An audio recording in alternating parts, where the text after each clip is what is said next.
खबर अब पंजाब से है। पंजाब के मोहाली के सेक्टर 66 में पार्किंग को लेकर हुआ एक झगड़े में दरअसल एक वैज्ञानिक की जान चली गई। ये विवाद इतना गहरा गया कि वैज्ञानिक को अपनी जान से हाथ धोना पड़ा। मंगलवार रात हुई इस घटना में, ये देखिए तस्वीर आपके सामने रख रहे हैं। मंगलवार रात को ये घटना हुई है। मंगलवार रात हुई इस घटना में IISER में काम करने वाले 39 साल के अभिषेक स्वर्णकार की मौत हुई। अभिषेक झारखंड के रहने वाले थे। स्वास्थ्य कारणों से विदेश से वापस भारत आए थे। हाल ही में उनकी किडनी का ट्रांसप्लांट भी हुआ था। डायलिसिस पर थे, पेशेंट थे। उनकी 2 शादीशुदा बहनों में से एक ने उन्हें किडनी दान की थी। अभिषेक अपने बुजुर्ग माता पिता के साथ मोहाली में किराए के मकान में रहते थे। उनके परिवार ने पड़ोसी पर अभिषेक पर हमला करने का आरोप लगाया है। ये तस्वीर आपके सामने है। पड़ोसियों पर आरोप है कि पड़ोसियों ने अभिषेक पर हमला करा और जिस तरीके से हमला किया, जिस तरीके से अटैक किया, जरा देखिए अभिषेक पर कैसे अटैक किया जाता है। वैज्ञानिक पेशे से अभिषेक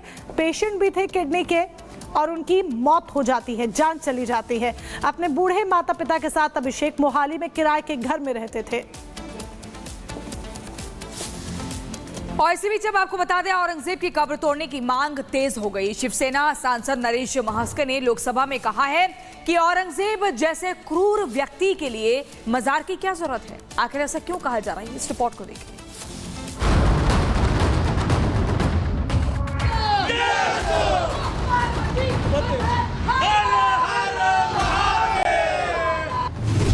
औरंगजेब की कब्र तोड़ने की मांग तेज हो गई है। शिवसेना सांसद नरेश महस्कर ने लोकसभा में कहा कि औरंगजेब जैसे क्रूर व्यक्ती के लिए मजार की जरूरत क्या है। भारत के खिलाफ काम करने वाले सभी लोगों की मजारें तोड़ दी जानी चाहिए। 25% मुघल आणि ब्रिटिश यांची अशी स्मारके आहेत की त्यांनी भारतीय स्वातंत्र्यावर घाला घातला, ज्यांचा भारतीय सभ्यता आणि संस्कृतीचा काहीही संबंध नाही। ज्या औरंगजेबाने त्यांची क्रूर हत्या केली, हिंदूंची हजारो मंदिरं तोडली, हजारो मंदिरं लुटली, अशा औरंगजेबाची समाधी महाराष्ट्रामध्ये खुलताबाद या ठिकाणी आहे। अशा ज्यांनी भारताला गुलामगिरीत नेण्याकरता प्रयत्न केला, अशा लोकांची स्मारके नष्ट केली पाहिजेत। महस्कर ने कहा कि भारतीय पुरातत्व सर्वेक्षण की तरफ से 3691 कब्र और स्मारक पूरे देश में संरक्षित किए गए, जिसमें से 25% मुगल और अंग्रेजों की कब्रें हैं जिन्होंने हमारे देश के खिलाफ काम किया। देश को उनके रखरखाव पर कोई पैसा खर्च नहीं करना चाहिए। औरंगजेब ही नहीं, जिन्होंने भारत देश को तकलीफ दिया है, ऐसे 25% 36901 उसमें से 25% ब्रिटिश अधिकारी और जो मुगल है जिन्होंने भारत देश के खिलाफ काम किया है, लोगों को तकलीफ दिया है, उनकी सबकी समाधि उखड़ डालनी चाहिए, वहाँ संरक्षित नहीं करना चाहिए, उसके ऊपर भारत देश ने खर्चा नहीं करना चाहिए। औरंगजेब फैन क्लब के नेताओं पर मुख्यमंत्री योगी ने भी चुटकी ली और कहा कि लगता है जैसे कोई मानसिक रूप से परिपक्व व्यक्ति औरंगजेब को अपना आदर्श मानता है। अगर ऐसा बोल रहा है तो उसे अपने बच्चे का नाम औरंगजेब रखना चाहिए। मानसिक रूप से विकृत कोई व्यक्ति ही औरंगजेब को अपना आदर्श बना सकता है। मुझे नहीं लगता है कि कोई मानसिक रूप से परिपक्व व्यक्ति या बुद्धिमान व्यक्ति औरंगजेब जैसे क्रूर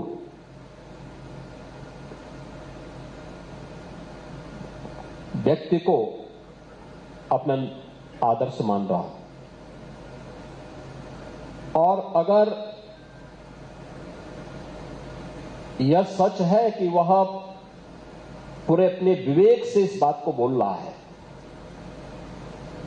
तो फिर उसको अपने पुत्र का नाम सबसे पहले औरंगजेब रखना चाहिए।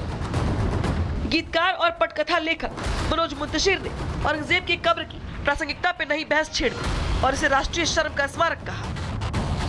औरंगजेब की जो मजार है, it's a monument of national Shem.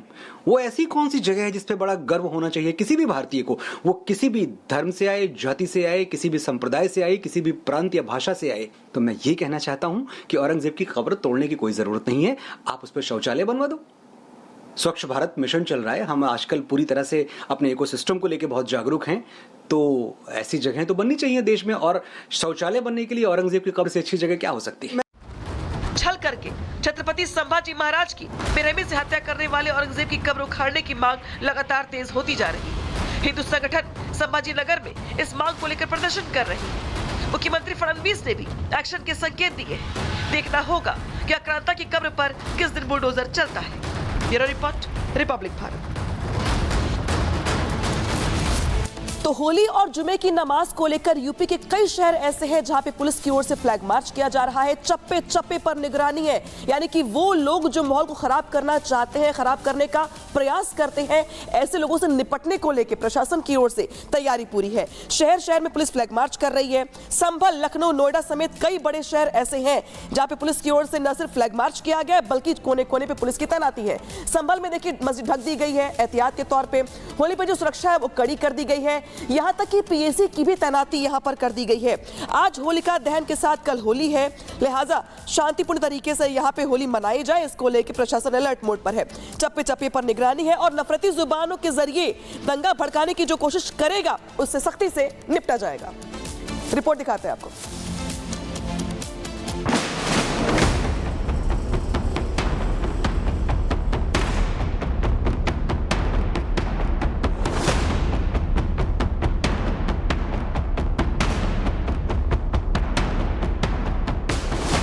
संभल में रमजान हो या होली, प्रशासन की तैयारी पूरी है।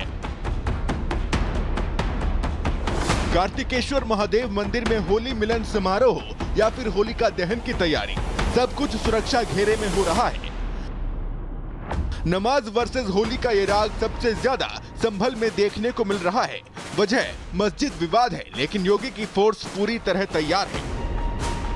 एकादशी के दिन निकाली गई शोभा यात्रा की तरह ही होलिका दहन के लिए भी पूरी तैयारी कर ली गई है। शाही जामा मस्जिद से महज 50 मीटर की दूरी पर होलिका दहन होगा।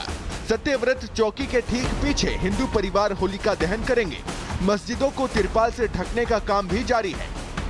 होली के त्यौहार के दृष्टिगत जैसा कि आप अवगत ही हैं कि पूरे जनपद को सेक्टर, सब सेक्टर और जोन में बांटा गया है। इसके अलावा तहसील स्तर से हम लोगों ने जितनी भी हमारे तहसील में मस्जिदें हैं उन पर लेखपालों की ड्यूटी लगाई है और क्षेत्र में लेखपाल और राजस्व निरीक्षक चक्रमणशील रहेंगे। हमारे यहाँ 126-135 में 1015 लोगों को पाबंद किया गया है ताकि एहतियात बरता जाए और होली के त्यौहार को शांति एवं सौहार्दपूर्ण ढंग से इसको मनाया जाना सुनिश्चित किया जा सके।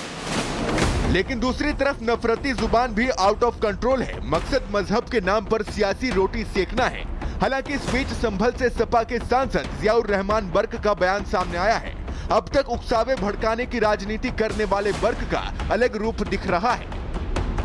उन्होंने कहा कि मैं कहता हूं कि हिंदू समाज के भाई भी अगर होली के टाइम को थोड़ा कम कर लें और मुस्लिम समाज के लोग अपने नमाज का वक्त थोड़ा आगे बढ़ा दें तो दोनों समाज के त्योहार हंसी खुशी से बन जाएंगे। देखिए, संभल के अंदर जो है किसी भी तरह से किसी दूसरे धार्मिक स्थल पर या किसी की व्यक्ति की जगह पर किसी प्रकार कोई कब्जा नहीं किया गया है।